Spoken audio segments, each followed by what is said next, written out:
This episode is made possible by True Earth. I'm about to blow your mind with how you do your laundry. Have you ever heard of laundry detergent strips? Yeah.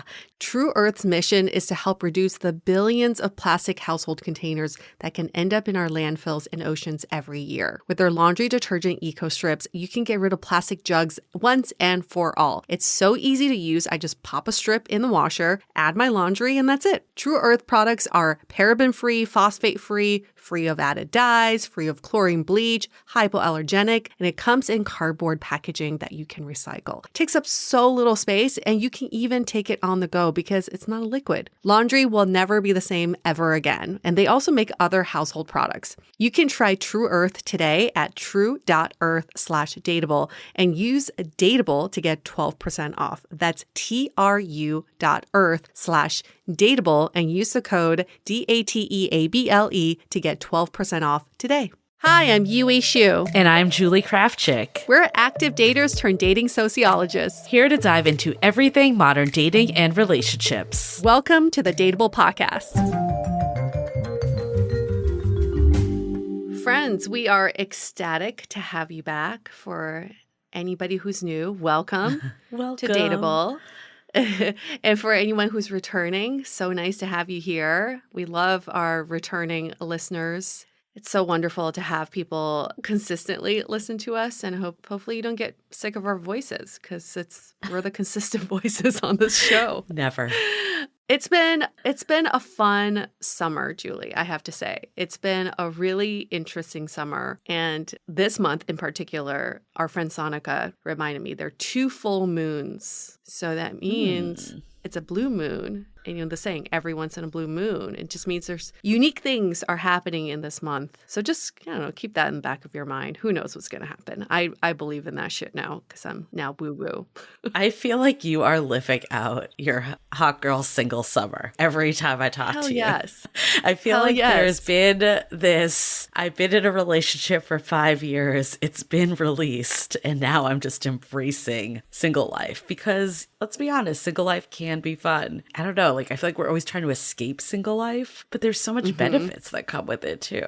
And the other part that I'm exploring about myself, it's not about being single because I'm not going out to meet guys. Actually, I actually don't talk to guys when I go out. That's the phase that you're in for sure. I'm in the single but no talking to guys phase. The hot single girl summer without talking to guys summer. But I really enjoy this time hanging out with my girlfriends and just having this resurgence of energy. I know for a while I was like, I don't have the energy to go out. I don't have the energy to stay out. Somehow it just got infused in me. And now I have all this energy and all this motivation to do everything. And last night I had a talk with myself and I said, make sure you're not doing all of this as a distraction, but make sure it's intentional, that it's not like, oh my God, I got to fill up my social calendar so I'm not home. Right. By myself with my own thoughts. And I agreed to that last night and really thought back, and everything I've been doing has been intentional and had meaning and had a bonding moment, with friends as a part of it. So I'm glad that I'm not doing this to distract myself. That's not something I want to get into yet. Yeah, and if the day comes that you're like, I need to just sit at home and be with my thoughts and mourn and take it in, then you do that.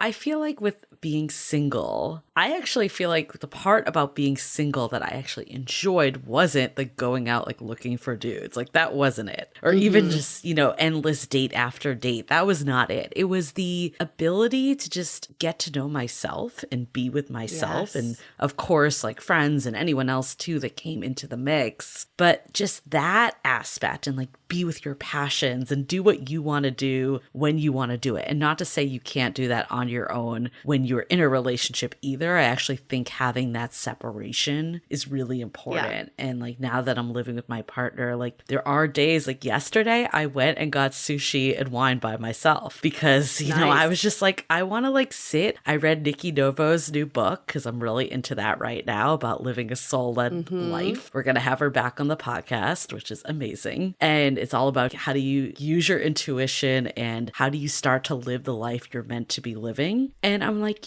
I need this separation of myself because that sometimes can get really lost in a relationship. Yes. And that's a perfect transition into the Barbie movie because, okay, I want to first start with this. Movies are like art. You take away from it what you want to take away from it. So I had to remove myself from the pressures of, oh, did I catch all the nuances of the Barbie movie? Did I get all the message that I was supposed to get from it? But I realized I watch a movie for me and I take away what I want from it. And my overall takeaway from that movie was it's hard to be a human and our only responsibility on earth is to figure out who we are individually, not in comparison to someone else or not in relation to someone else, but who we are individually. And I think that's why it's so related to what you're saying is in a relationship, sometimes we define ourselves in relation to our partner, but there's also a separation of who are we even without this partner. Yeah. And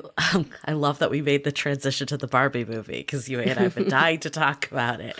There's so many thoughts that have gone through my head with it. But to relate to that first, I think what actually kind of like made me a little sad about it was that, maybe Ken just wasn't for Barbie and that's fine. Like if that's not her person, then that's not her person. But I don't want people to like walk away the message of women don't need men because I don't think that is what they were trying to say. No. I actually think the real message was that like both people need to find themselves. And even Barbie's parting words to Ken was like, you need to live and be Ken on your own. Absolutely. I think that is actually the most important part. It's not like women don't need men or men only need women who are just going to serve them and not be equal partners. It's how do you live independently, know yourself, and then find someone that your lives can mesh with in a way that feels both parties are like thriving more because of it, not like at a detriment or subservient way to one another. Right. Yeah. It's not about being an accessory to someone or being the more dominant one in a relationship. At the end of the day, we are all part of the social construct. And our friend Sonika, I'll bring it back to her because she made this really good point. She's like, the movie is not a feminist movie. It's a movie with feminist themes. So it's the takeaway is not like go feminism and go women and how hard it is to be women. It's just hard to be a human being in general. But she also pointed out that, did you notice that even in the patriarchy, men are also boxed in? Yeah. Ken felt like he had to be a certain persona. Loving, yeah, he had to have this certain house and like dress a certain way because he's now part of the patriarchy. So the patriarchy is created by men and it definitely is not beneficial to women, but it also doesn't benefit men because they cannot step out of the box. Once they do, they can't benefit from the patriarchy. My favorite character, well, not my favorite, but one character I liked, I would say most of the Barbies were my favorite, but I also liked Alan. He made me laugh because Alan, I read somewhere, I do not remember him at all from Barbie, by the way. He was definitely not before our time. And I think that was the point. Yeah, exactly. There was only one Alan. But there was this funny, I forget where I read it, but it was like Ken is the guy that peaked in high school and Alan's the guy that peaks at 45. And I was like, yes. So he was like in there with the women, like really going. Yes. Yeah, he's the guy that you have a pact with when you're 13. If we're both single by the time we're 45, we're getting married. And then at 45, Alan pops up. He's like, hey, remember me? Right. But those are the overlooked guys. I'm telling you, like we actually have an episode that's coming up. It will be our season opener that we're really excited about that we talk about like there's a lot of uneven distributions about who people find quote unquote attractive. And, Alan, I feel like is like the perfect scenario of that person that never gets swiped out on a dating app ever. That's like this hidden gem that would make someone so happy and be the best partner, but is totally overlooked overlooked at all times. So it is funny that kind of theme came to surface in the Barbie movie also. Oh, and I know. That was so funny. I want a sequel just with Alan. Who cares about the other people? I just want Alan. And it's Michael Cera, too. He's so sweet. He's so cute. I do realize my taste in celebrities have changed as I age as well. Like right? Now I look at him like, he's not that bad. No, I'm like, he's for cute. That. Yeah. He's got it. Yeah. We talked a few weeks ago about kind of like anti-feminism side of Barbie. And I actually am really glad this movie came out because it was a reminder that when Barbie did launch, she actually was like pretty feminist. Like the fact that there were different occupations and like honestly things that we take for granted nowadays, because as a woman, you can be a doctor. You can do all this stuff. But there was like Dr. Barbie was like a thing that was revolutionary at the time. And I thought the part when she goes into the real world thinking that all these girls are going to be like, thank you for all you did.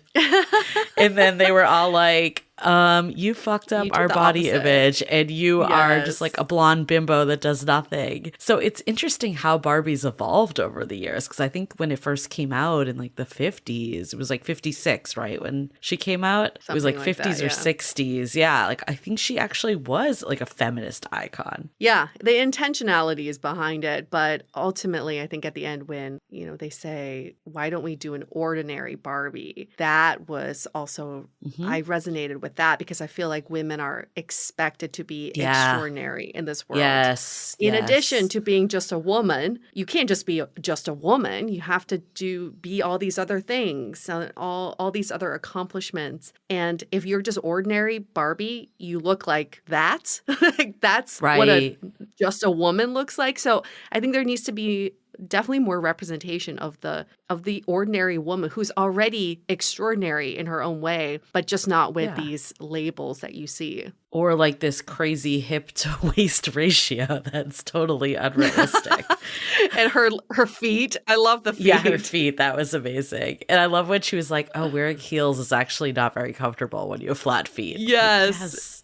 Yes. But that's what's interesting about it. And I wonder, because it was developed by a woman, right? Like the initial Barbies, if you look back to them, like they're not like her wearing pink. They're not the way it evolved. And it wasn't so like, of course, like fashion was an aspect of it. I don't want to say it was never. You used to like dress your Barbies, but I feel like over the years, like it just became less about, I don't know, the maybe initial intention and more about just like, how do we make these people look pretty? And I think that's where some of the criticism came in. Probably because, like, let's be honest, people are trying to sell toys. It's probably a lot of male-based people working there. Yeah. But do you see boys playing with, I know nowadays boys play with dolls, but back in the day, what did boys play with that represented them? Other than my brother trucks. Played with Barbies, but he only played because the option was play with Barbies with me or don't play with me at all. Those were his two options. What a good brother. I still have a hard time believing he's your younger brother. He's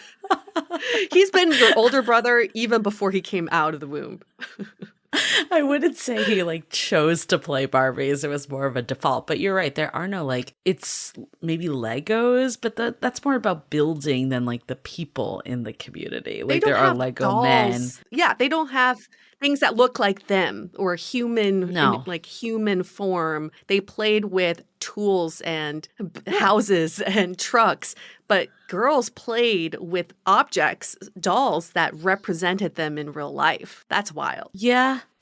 Okay, so like I'm asking this as like you being Asian American too, because there were some Asian American Barbies. There was like Polynesian Barbie, which is also debatable. It's just Barbie with black hair. Right. There wasn't like the representation, I feel like, for Asian Americans in Barbie. And maybe I'm wrong, so I stand corrected if someone could point to this, but that's the perception I have, at least, that I can't really think of a ton of Asian American Barbies that represented most people. Do you feel like there was any feeling you had with that? Because like as a white girl, like I don't know if I said necessarily like identified with Barbie, but I just didn't think that much about it. Yeah. I think it's the same because there was no Barbie in China that I can recall. There's no way we could have afforded a Barbie. But when we came over to the U.S., I just figured, of course, I'm going to play with a doll that looks white because I'm in the U.S. I didn't think anything of it. It's just like, of course, it's like going to a friend's house and everyone's white. Of course, everyone's white. So of course, all the toys are going to be white. I didn't feel like there needed to be representation of me because I was in a foreign country. But my friend Emmy, I'll give her a shout out. She told me that as a kid, she had a Barbie, but she's Japanese and she had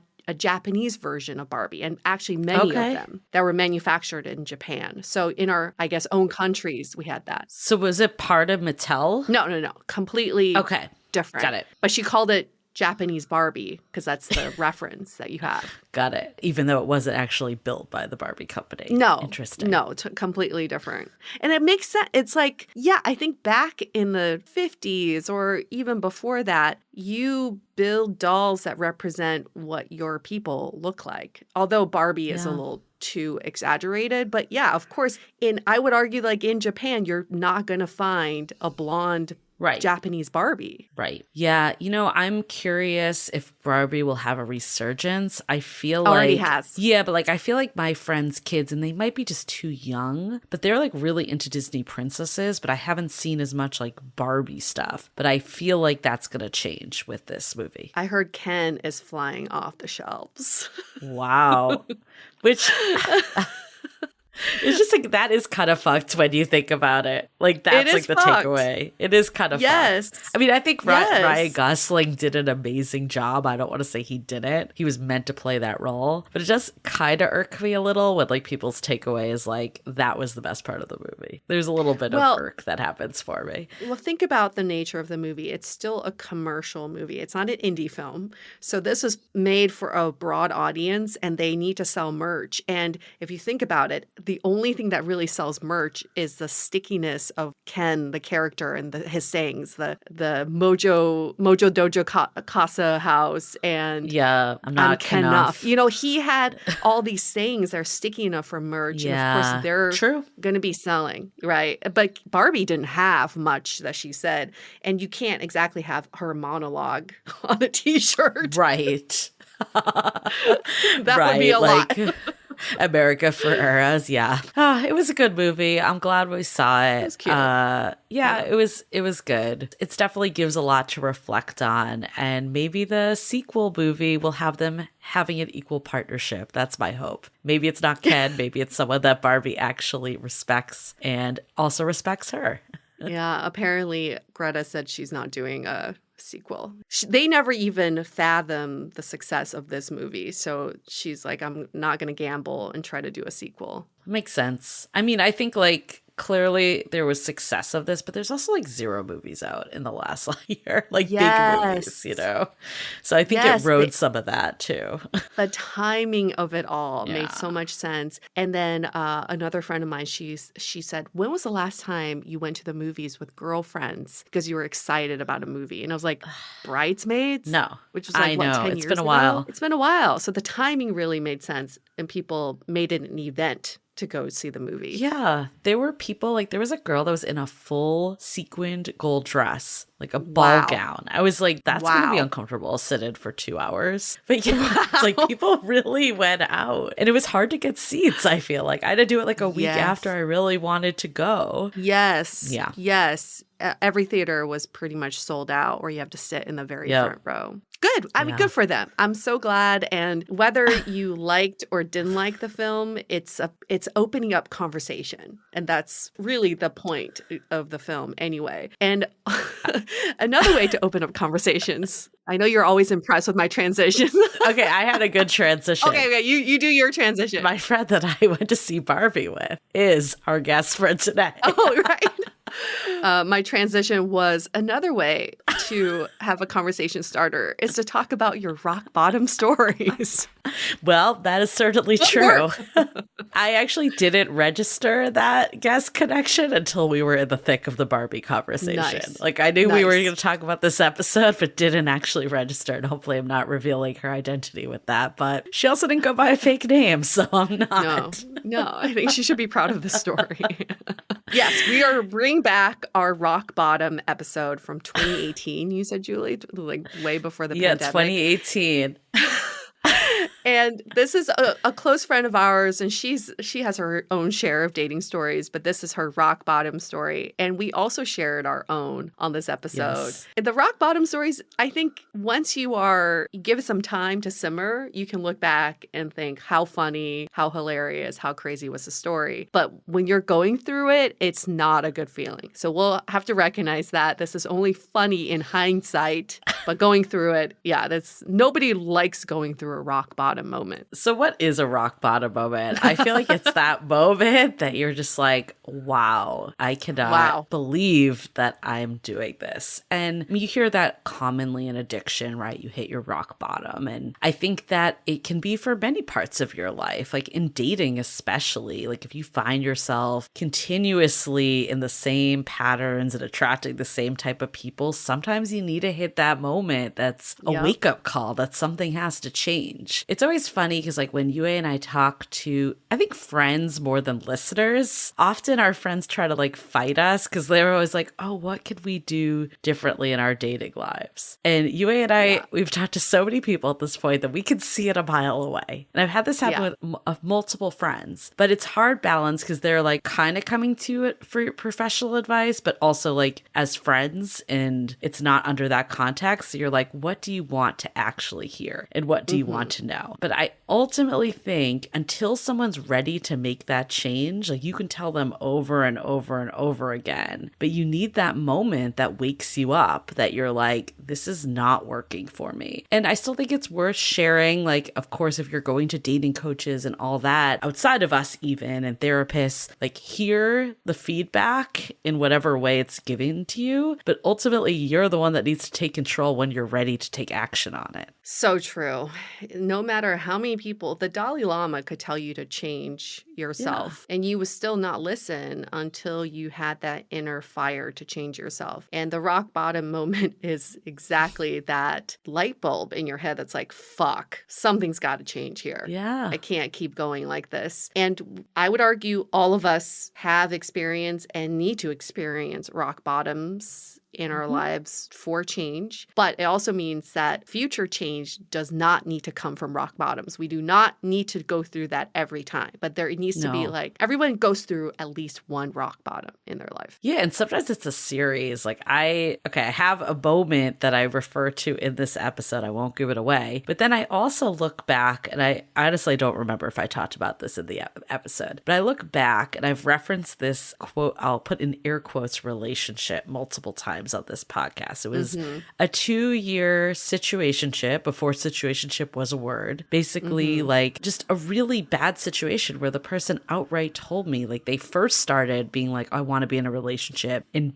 dangled that carrot and then took it away. It was like, actually, I don't. I'm not ready for a relationship, yet I stayed. And to me, that was 2 years, and it wasn't a single moment, but a lot of moments. But at the end of it, I'm like, I wish it was 6 months, not 2 years. I didn't quote unquote waste. I will never say waste because you're always learning something. But after that, I'm like, I'm never going to be in a situation where someone tells me that they don't want something and I'm trying to prove them, because it's an uphill losing battle. Yeah, exactly. That's the moment of change. I'm never going to fucking do that again. Yes, you won. And once you hit that epiphany. So this is a good episode. We really wanted to bring it back because I still chuckle every time I think about her story. It's epic. So we won't dangle that carrot anymore. Let's get on with the show. Yes. But before we get into it, okay, quick announcements at Dateable Podcast. That's our Instagram. Go there, follow us. You know, you get behind the scenes, you get been putting up our like individual videos or quotes or anything that's been on our mind. Both of us are definitely in high growth areas in different ways. So it's been fun to kind of like have that outlet to like experience a little more. So if you're not part of the Instagram community, get on that. We also have our Facebook group. We've gotten multiple requests to change the name from Love in the Time of Corona. We are working on it. We are figuring out a better name. I know like technically some people could argue we're still not out of it, but I think most people at this point want to at least pretend that we're out of it and move forward. So we will be changing the name, but you will know. But for now, go to Love in the Time of Corona. You can find like-minded people, ask them questions. We do a really fun thing every week where you say your dating wins, and I think it helps to to remind you even the small things are making progress. Okay. Why don't we just reach out to Corona, like beer, and have them sponsor our group? We don't have to change the name of it. They get a lot of visibility. I feel like they should rebrand because they're always going to have that association. If anybody should change their name, it should be I was like, Corona. I never want to drink one of those ever again. So no, you're right. But yeah. You're right. It's a thought.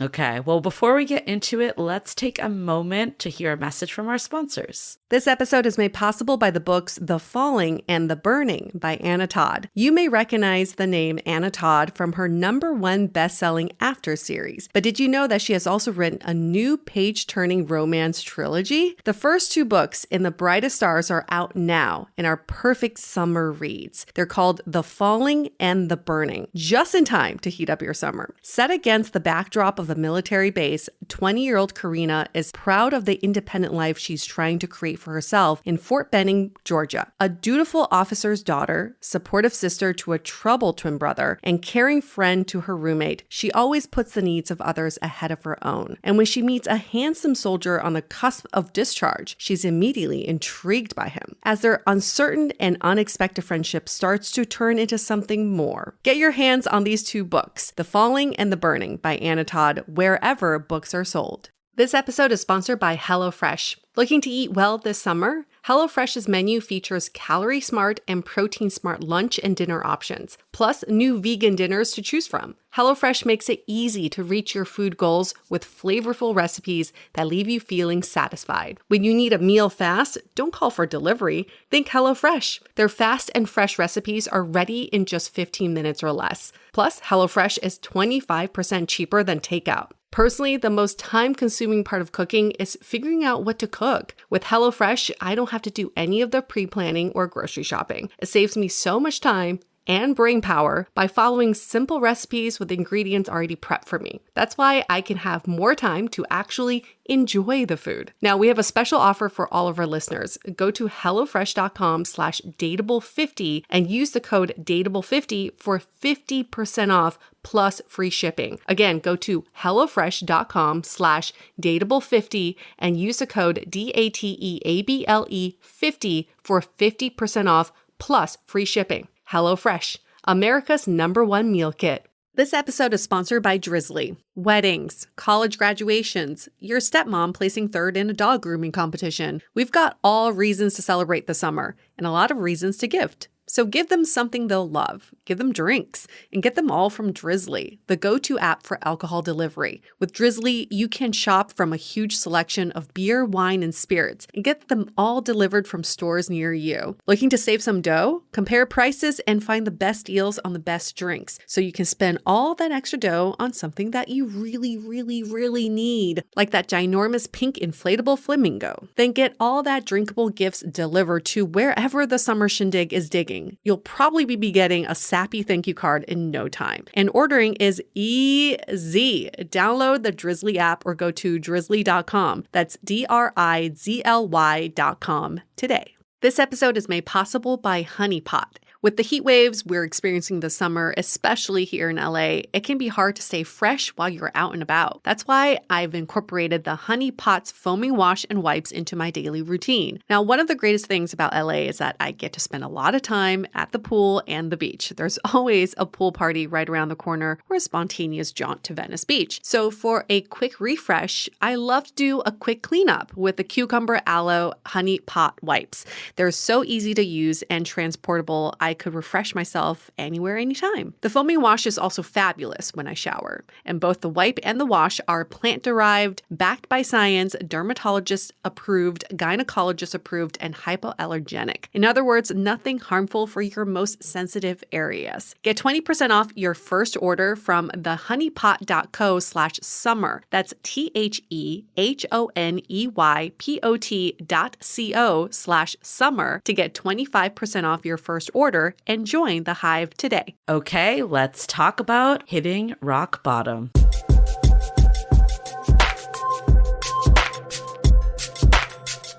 Our guest today is an encore guest. She was on a previous episode called The Bathroom Veil, if you remember from season 4. Her name is Melissa. And she's back because we're here about another topic that's just equally as disastrous. We're talking about this idea of a rock bottom. What does that mean? Have you ever had a moment in your life when it comes to dating where you were like, okay, something needs to change here. I need to do something different with my life and how I date. And this can't happen again. Melissa apparently has a story. And just a little refresher. Melissa is in her 30s, originally from New Jersey. She's lived in San Francisco for 13 years, and she's currently single and on a bit of a dating sabbatical. I wonder if that's because of her rock bottom moment, but we'll find out very shortly. Hi, Melissa. Hey. How's it going? How would you define rock bottom moment in dating? I think you hit the nail on the head there. It usually ends up in tears and the decision that maybe you should be making better life choices. I think we can all relate to that one. So I'm ready to hear your story. Okay, well, this starts off as any good rock bottom story starts off with a crush that I had on a guy that was probably about, I don't know, maybe around 10 years my junior, who I met on a party bus going to a water park. That's always a good start. Yeah, so it was somewhere in my 30s. I think it was like 30s, time flies when you're making terrible life choices. And on a party bus to Waterworld. So already great life trajectory right there. And he just wasn't that into me. And, you know how that goes. And so I was out day drinking all day. And he shows up at the bar. And, it's awkward, but I'm still like trying to hang out. So this is after Waterworld. Yeah. Okay. This was after Waterworld, and we had gone on like one date, and, it just wasn't going anywhere. So how long after Waterworld? Probably like a month. Okay. Yeah. Okay. Some time had passed. Yeah. So, so he shows up at the bar that we were watching some sports game, and it's kind of awkward, but like he doesn't tell me, but I hear through the group we're going to this house party. So of course I like follow him.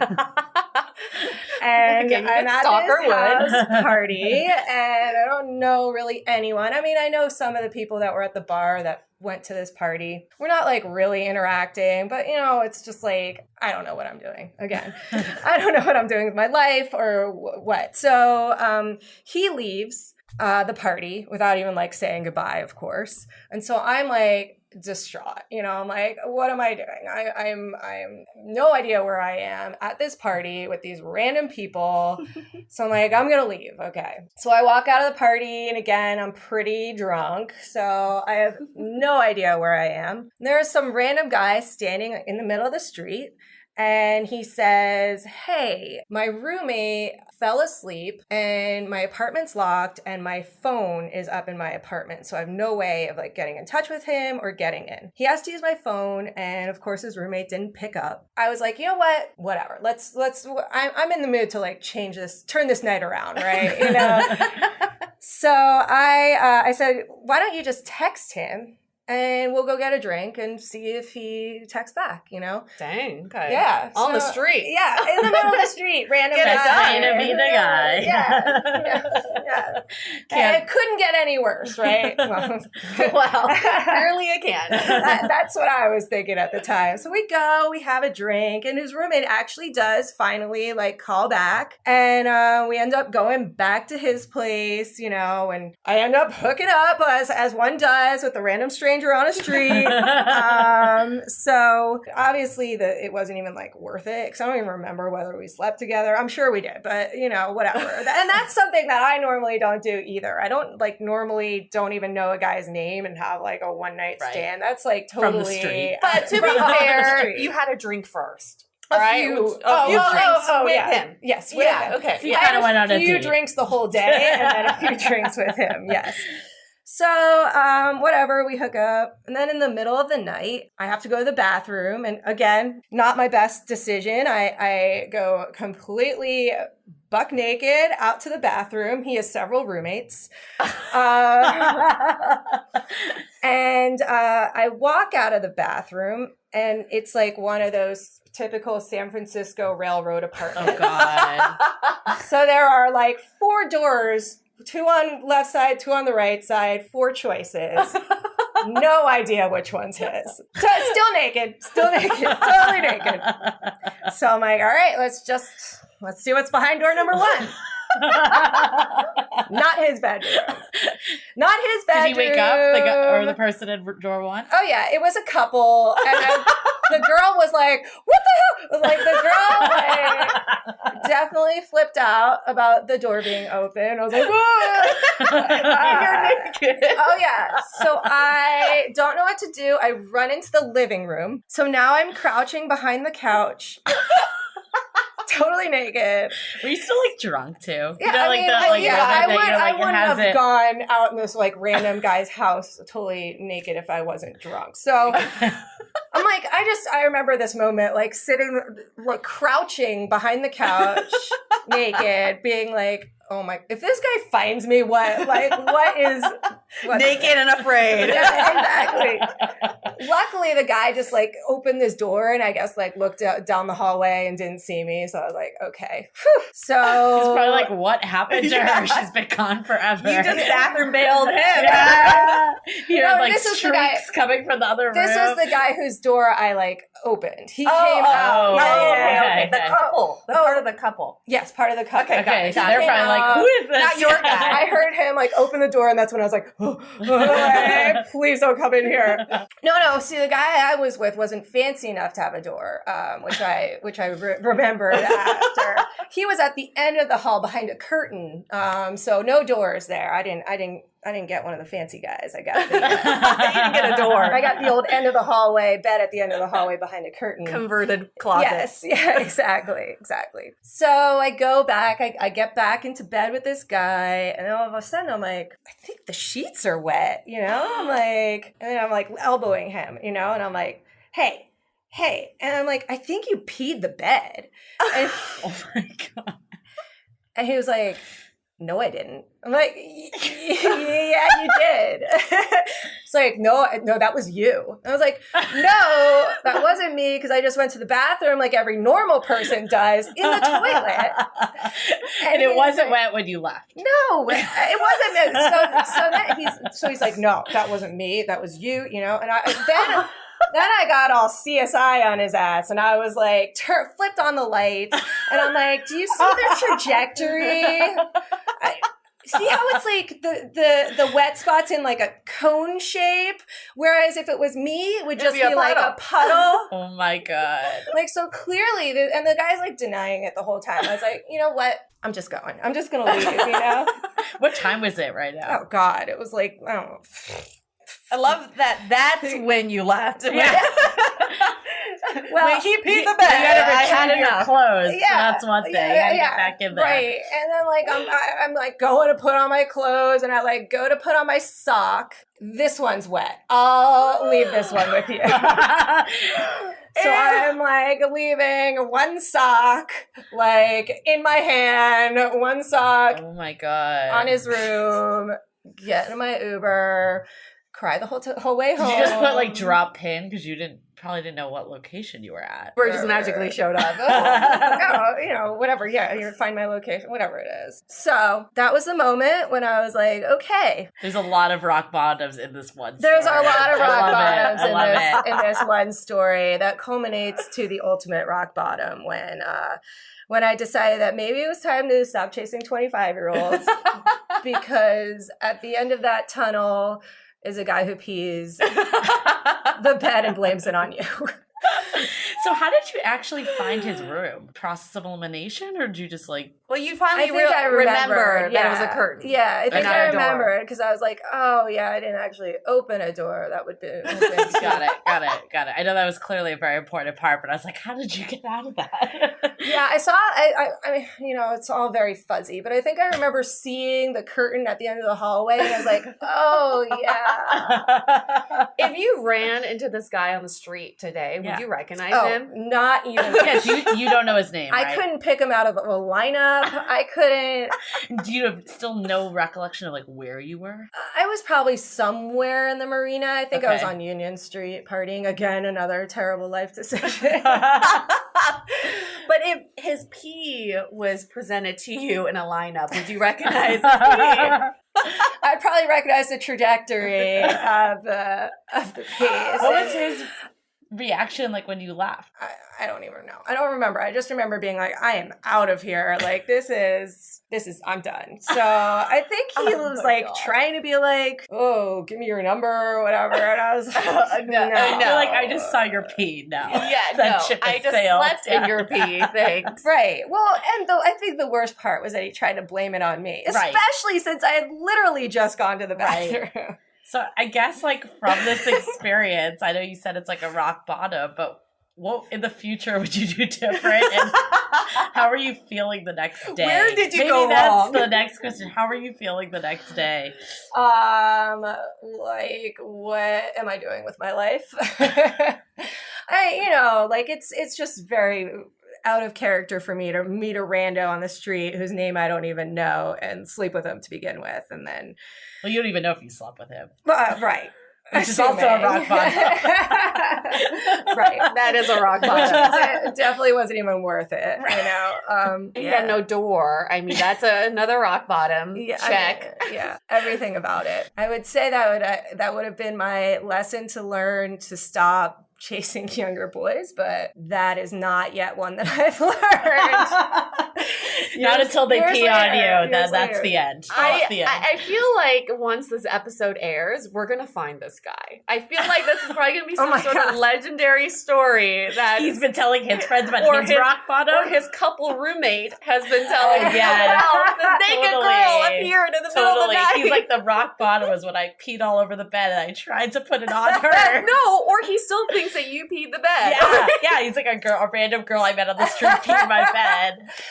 My logic was solid about the pee trajectory. I almost had like a black light out on the sheets. Like, I was really making my case. No, so I believe you since you went to the bathroom. There's no way. Yeah. I mean, I think rock bottoms and dating and hookups can mean a lot of things, but I think a lot of times, at least from personal experience too, it has stemmed from alcohol consumption. Of course. I know one of my personal moments when I was like, fuck, I gotta do something different, was I would go on dates and just get like wasted. I went on this date on like a Monday night.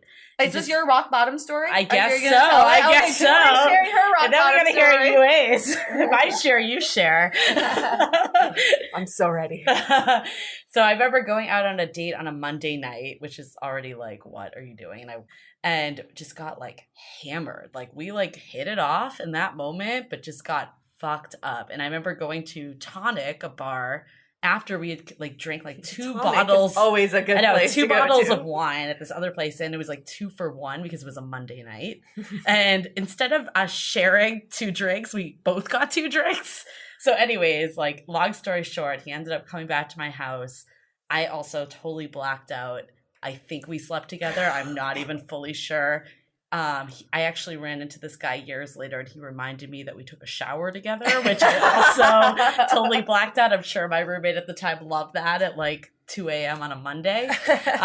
And then the only thing I remember from the whole thing is him being like, do you do this often? And I was like, fuck. But I've run into him multiple times, and I did tell him he was my rock bottom moment that made me stop drinking so much on dates. And his reaction was kind of like, I don't know what to say to that. And I'm like, thank you for being my rock bottom moment. How did the whole thing end? Oh yeah, so then of course that night he was like, "Oh, we're going on another date. We're like planning our future together on this date." Okay. Next Naming our day, kids. don't hear from him, of course. Then I text him, never hear back. So then years later I ran into him and called him out, or he like approached me and I was like, "Do you know who I am?" And he's like, "Of course." And then I like called him out for it, and yeah, we had this whole At least you conversation. recognized him. Oh, I recognized him as soon as I saw him. It was like one of those moments I was like, ugh, my rock bottom guy. How'd you meet him? Tinder, of course. But you remember his name, you remember his face. I do. I won't disclose it on the air, but I do remember his name and face. He didn't pee on you as far as we know. And I see him at the same Halloween party every year, which I plan not to go to this year. Okay, right, you're up to bat. You know, it's like like you said, alcohol is always an instigator. And this is when Tinder, what was it called? Tinder Social. Tinder Social was just released, and it was group dating, right? Groups of friends can match with other groups of people. So Julie was part of this group. Oh my God, yes, I remember this. We had just matched with a bunch of dudes on Tinder, done tons of groups of dudes. And in the course of that, I was also swiping on individual profiles, okay? Double Tindering. Day drinking all day to add to it. Yes. And I remember just swiping, and match with someone. And we were so drunk by this point. I was like, okay, I'm going to start talking to this dude. And he's turned out to be a really nice guy. So I, of course, invited him out. We invited them all to the same bar. Oh, yeah.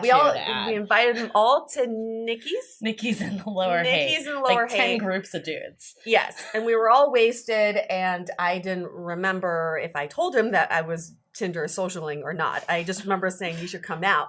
And all I remember our conversation was him being like, I'm a scientist. I don't usually get out. This is like not a usual thing I do on a first date for Tinder, but you seem like a nice girl. I don't know how, but I want to meet you. So I'm like, okay. By the time he shows up, I'm pretty much cross-eyed at this point. Like, I don't remember anything.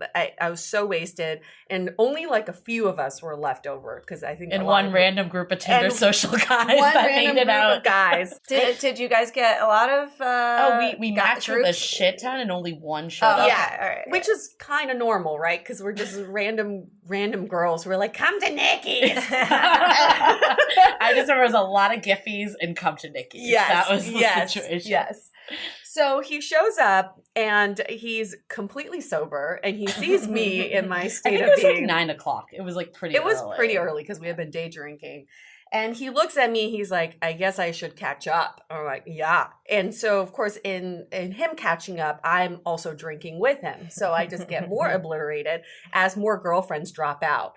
And by the end, it's literally me, another girlfriend, and the two random Tinder social guys who are like vying for her attention.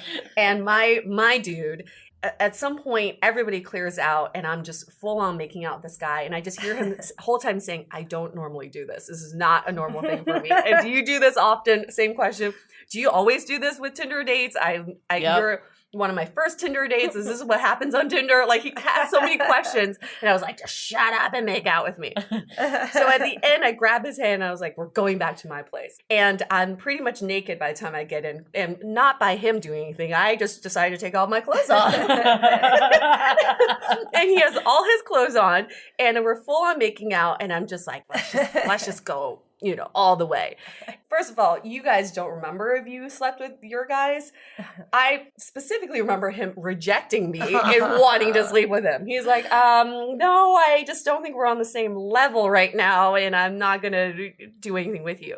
So I pass out. I just remember being like, I'm so tired. I pass out, and I wake up to him over me with a wet cloth just dabbing my face. And I'm like, what is going on? Did he come on my face? I don't know. Like, something really nasty happened, but there's blood everywhere.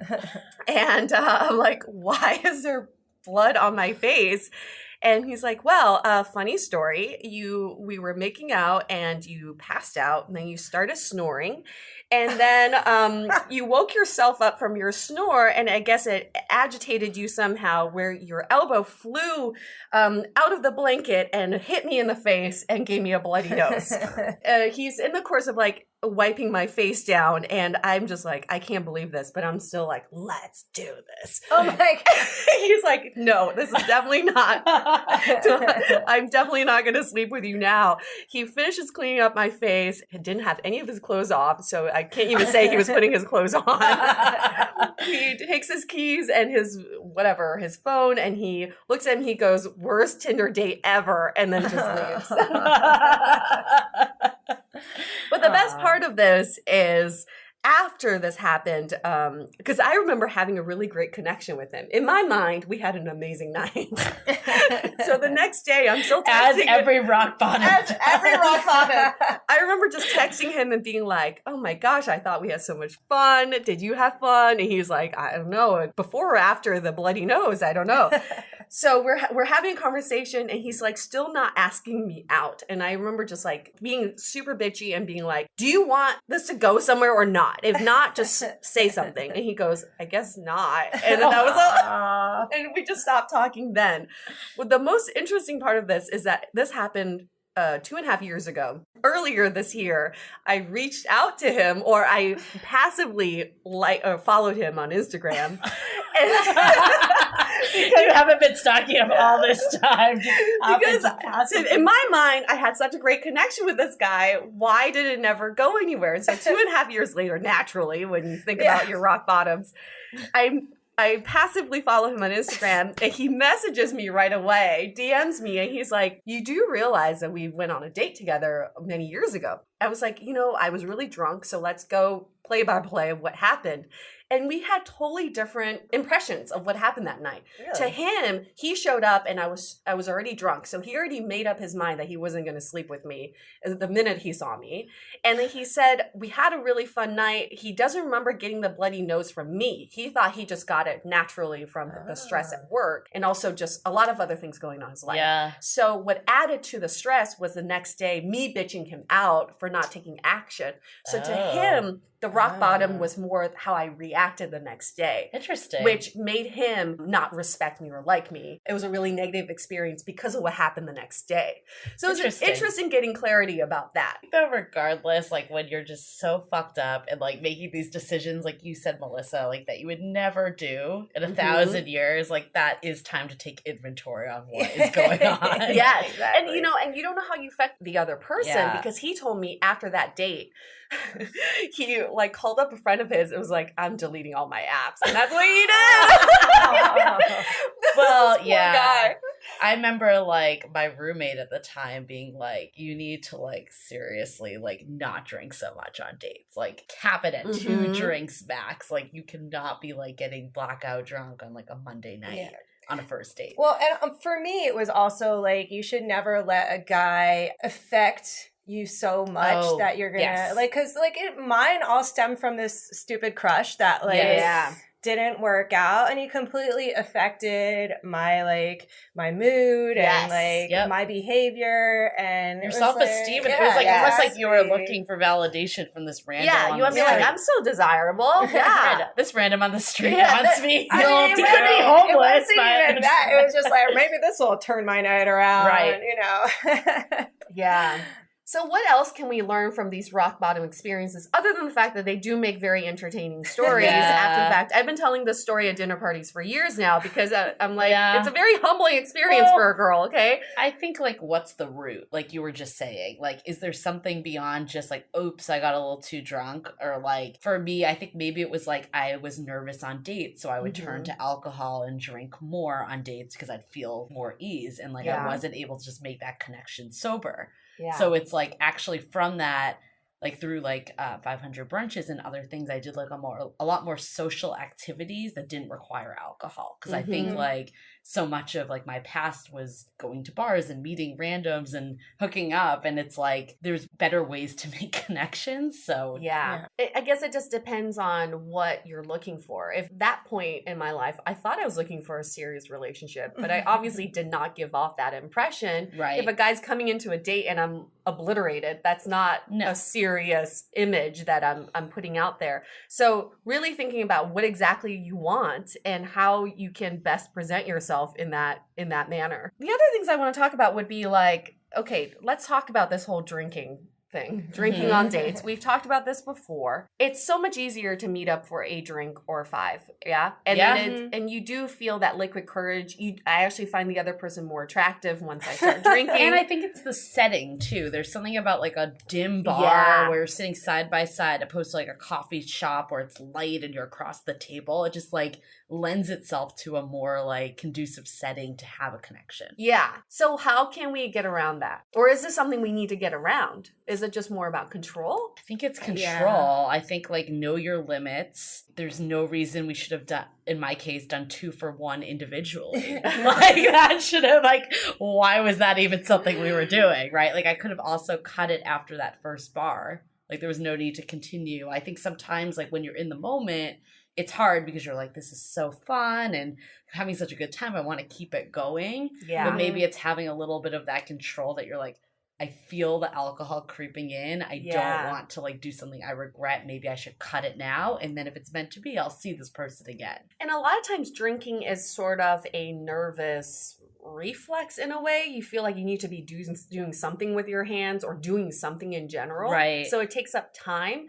A friend of mine said you should do each sip of a drink, match that with a sip of water, and that elongates your drink or the time you spend drinking that drink. Mm-hmm. That's pretty good advice, I would say. And then you don't get as drunk as fast. Yep. Or set a limit, 2-drink rule or something like that. I mean, especially if it's a first date, you know? Yeah. You want to keep them wanting more, right? Right. And you can also, like, I know that I had a date actually not that long ago that the guy said he only wanted to have one drink. Mm-hmm. And then he, like, left really early. So it was, like, kind of weird. So I think my thought to him, and I said this, was like, you could have had like a water or something. Like you can do other things to like keep the convo going. It doesn't need to be as black and white as like, I only need 2 drinks, exit, or do like 1 drink water, 1 drink, like to like spread it out a little. Let's hold that thought for a quick message. We are so excited to share with you our new podcast, Exit Interview.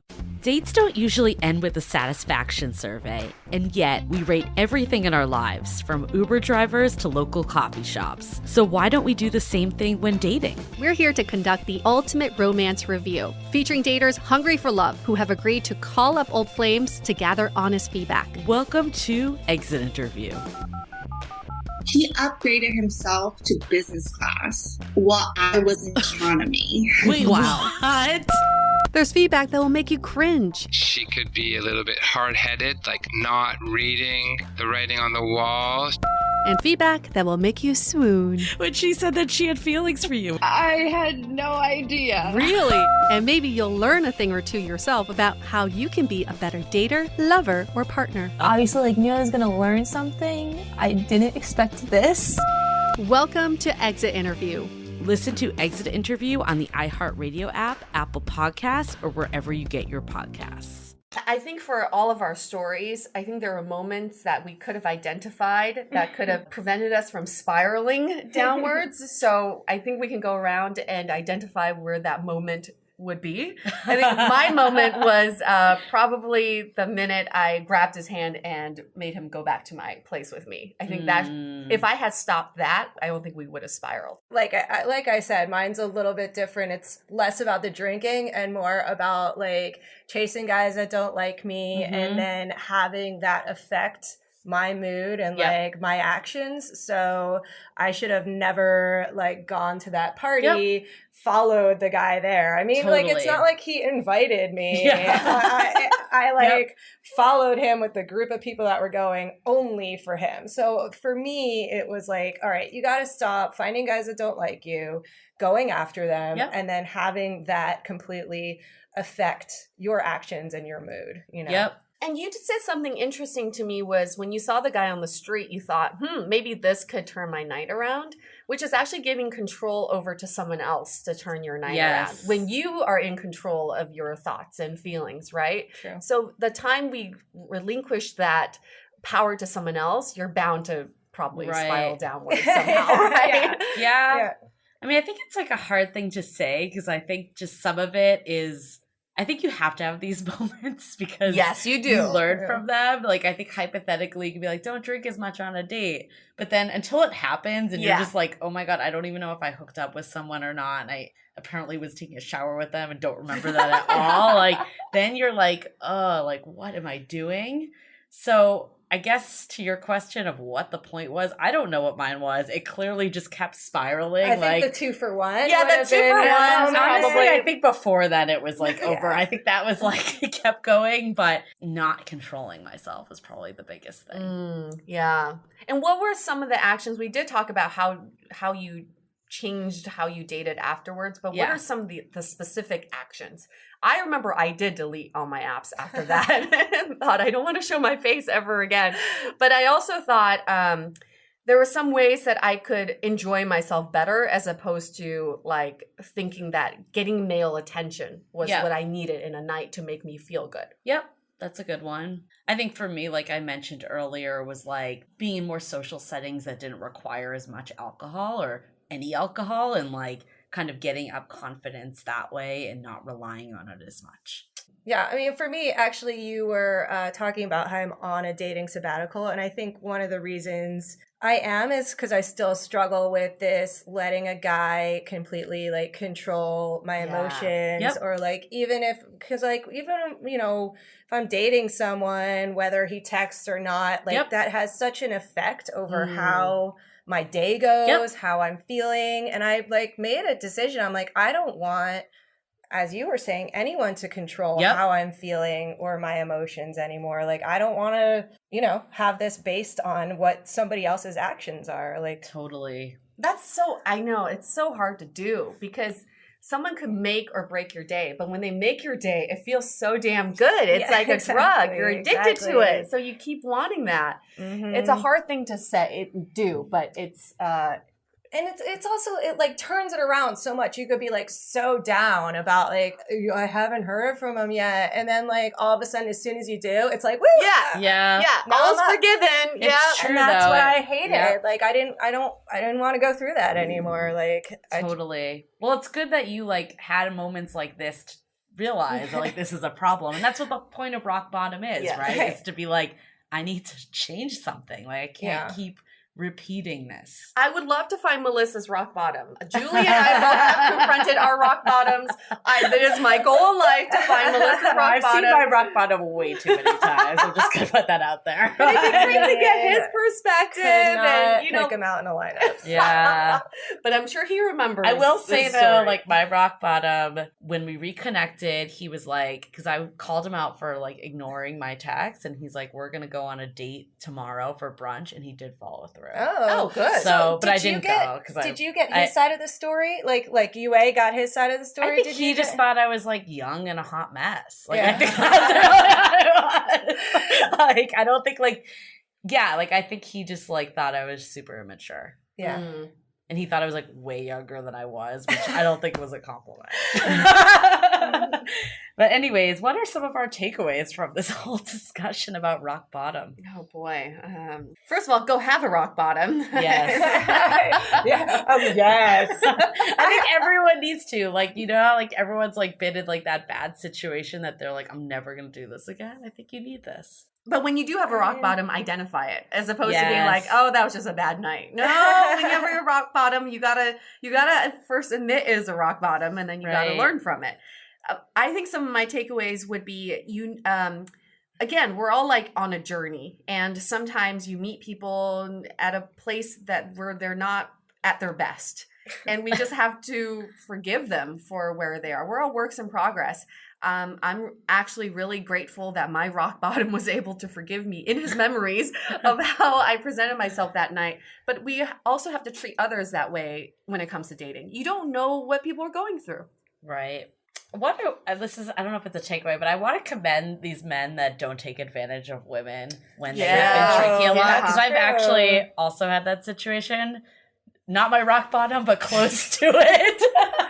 Where a guy turned me down because I was too drunk. So I think that kind of goes to my second point of like a rock bottom doesn't necessarily have to be one incident. It could be a few leading up or one that like, I think like for me, at least the one that I remember, it's not per se like if that happened in a vacuum and that was like a one-off, I'd be like, oh, what did I do? But it may not have been a rock bottom. I think it was because there was a series of other ones before it that weren't as extreme, but like still there was like something I needed to resolve.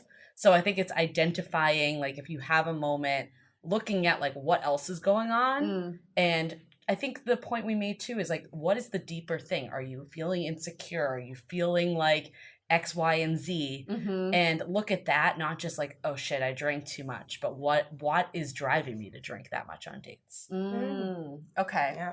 Just not going after guys that are clearly not into it, not forcing it, you know, it should happen naturally. And then if it doesn't work out or if something doesn't go my way, then not trying to either fix it with other actions or, you know, let it affect my mood, how I feel, and what I do afterwards. Yeah. So. I think it all comes down to self-respect from all of ours. It's like, do I respect the decision I made last night? Like, if I was to tell, like, my, like, brother or sister about it, like, would I be, like, cringing, or would I be, like, okay with my life choices? Yeah. Yeah, I mean, mine wasn't, like, a conscious, like, oh, this guy's gonna, like, make me feel good. Right. Mine was just, like, what else am I doing? Why Exactly. not? But I think have it's a drink good with this that you guy. can relate it back to those feelings later, because you're like, oh, like, actually, that was what was driving it. In the moment, I didn't think it. Right. Usually in the moment, you're not thinking is the problem. Yeah, exactly. Yeah. I'm like, well,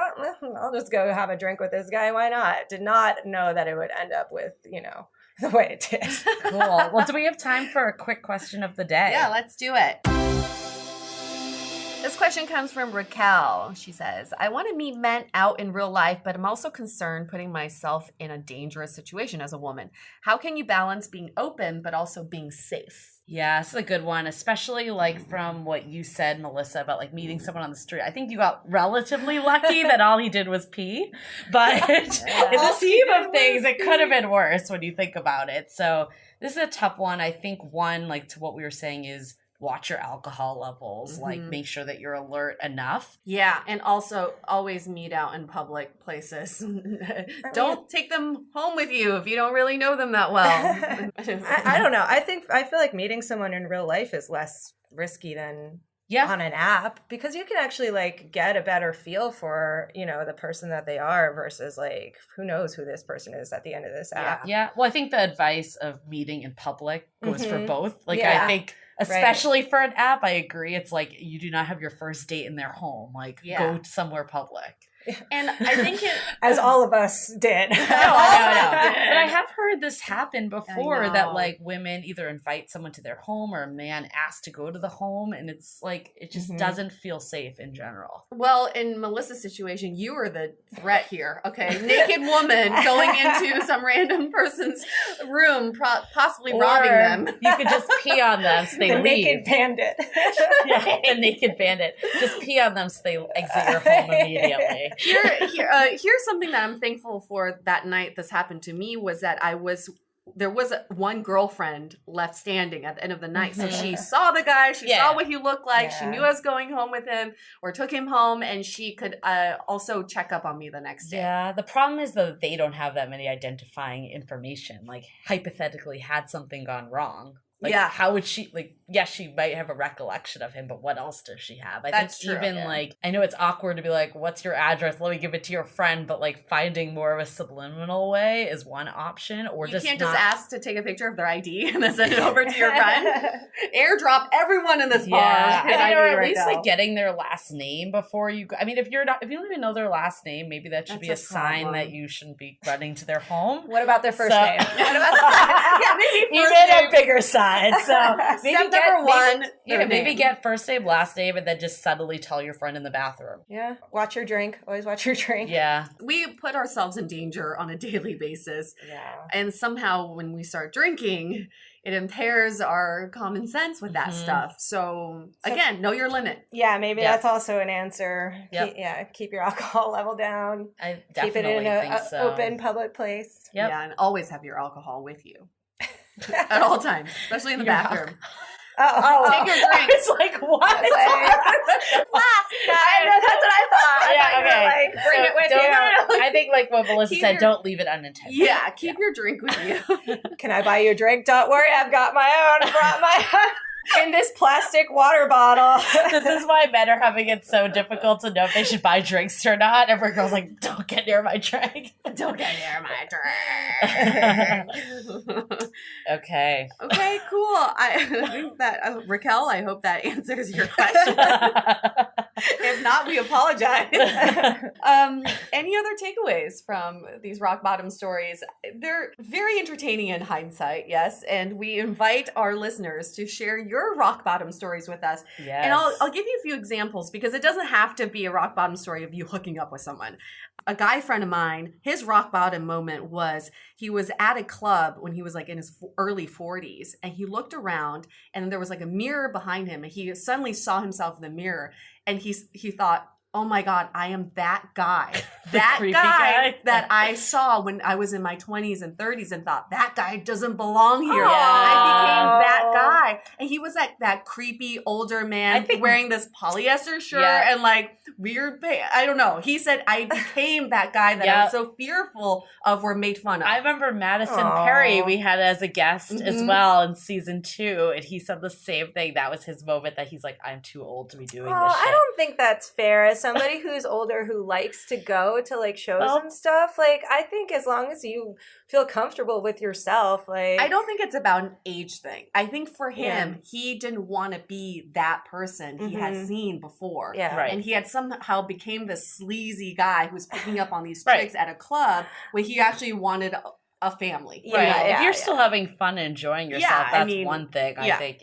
But I think there's many different rock bottom stories. We also had someone that talked about a travel accident that caused them to re-examine their whole life and how they dated. So there's many things out there. It can be the wide gamut, but we'd love to invite people to send them because we'd love to continue this in other seasons. And most importantly, we want to know what you did after this rock bottom happened. What did you change about your life? What are the actions that you took and what did you learn from it? Yeah. Okay, cool. Let's wrap this up. Again, we invite you guys to tell your stories.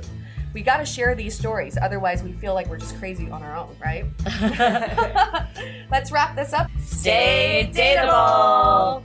The Dateable podcast is part of the Frolic Media Network. Find more podcasts you'll love at frolic.media/podcasts. You can follow us on Instagram at Dateable Podcast and visit dateablepodcast.com for access to all the episodes and our premium programs. Also, make sure to subscribe today if you haven't already on Apple Podcasts, Spotify, or your favorite podcast platform so you are the first to get all the latest episodes. And most importantly, stay dateable.